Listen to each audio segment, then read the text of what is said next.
അഫ്സൽ ഒരു ആഗ്രഹം പറഞ്ഞപ്പോൾ നടത്തി കൊടുക്കാൻ വേണ്ടിയിട്ടാണ് ഇത്രയും അഡ്വഞ്ചറും കളിച്ചിങ്ങാണ്ട് ഫുജറയിൽ പേരറിയാത്ത ഈ മലന്റെ മേലെ എത്തിയത്. മുകളിലെത്തിയത് അത്രയും റിസ്ക് എടുത്ത് അവിടെ വരെ എത്തിയത് വെറുതെ എന്ന് മനസ്സിലായി. കാരണം ഫുജറിന്റെ മൊത്തത്തിലുള്ള ഭംഗി നമുക്ക് ആ മലന്റെ മേലെ നിന്ന് ആസ്വദിക്കാൻ പറ്റും. അല്ലെങ്കിൽ ചില ഒറ്റമണ്ടിയുള്ള തീരുമാനങ്ങൾ വളരെയധികം നന്നാവും. തിരിച്ച് ഹട്ടിലെത്തി ഉടനെ ഷെഫീഖ് സലാഡും അഫ്സൽ കാടപൊരിക്കലായിട്ട് തുടങ്ങിയപ്പോൾ ആസീസിന് പിന്നെ ആകാരണ പണി വെറുതെ എടുക്കില്ല, അത് കറക്റ്റ് ആയിട്ട് ചെയ്യും.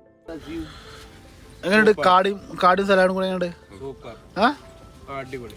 ഫുഡ് അടി കഴിഞ്ഞ പാട് പെരയിൽ വൈഫിന് ഒറ്റ കിടക്കാൻ പേടാന്ന് പറഞ്ഞിട്ട് അഫ്സൽ നൈസിൽ സ്കൂട്ടായി. നേരെ 3 മണി ആയതോടെ തന്നെ സലാഡും കാട പൊരിച്ചതായിട്ട് ചെറിയ ഡയറ്റ് മീലായിരുന്നു നമ്മൾ ഫോക്കസ് ചെയ്തിട്ടുണ്ടായിരുന്നത്. പിന്നൊന്നും നോക്കിയില്ല, ഷെഫിനോട് ഒരു ഗുഡ് നൈറ്റും പറഞ്ഞുകൊണ്ട് ചെറിയൊരു ഉറക്കം പാസ്സാക്കാൻ വേണ്ടി നേരനാട് കിടന്നു. പിരമിഡിന്റെ ഉള്ളിൽ കയറ്റുള്ള മമ്മൊന്നും ഇട്ടത് രാവിലെ നീച്ചപ്പോൾ കണ്ട കാഴ്ചയാണ്. നമ്മൾ പല സ്റ്റേക്കേഷൻസും ട്രൈ ആക്കിയിരുന്നുണ്ടെങ്കിൽ അതിൽ നിന്നൊക്കെ എൻ്റയർലി ഡിഫറെന്റ് ആയിരുന്നു ഈ ഹട്ടിലെ എക്സ്പീരിയൻസ്.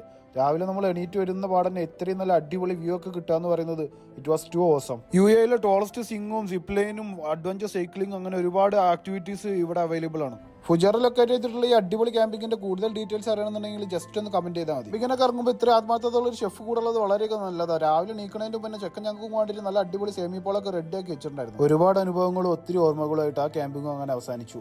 ഇതുപോലുള്ള ഓരോ ഒത്തുകൂടലുകളാണ് നമ്മുടെ ജീവിതം മനോഹരാക്കുന്നത്. അപ്പോൾ അടുത്ത പരിപാടിയായിട്ട് പിന്നെ കാണാം. അപ്പോൾ ഓക്കെ, ബൈ.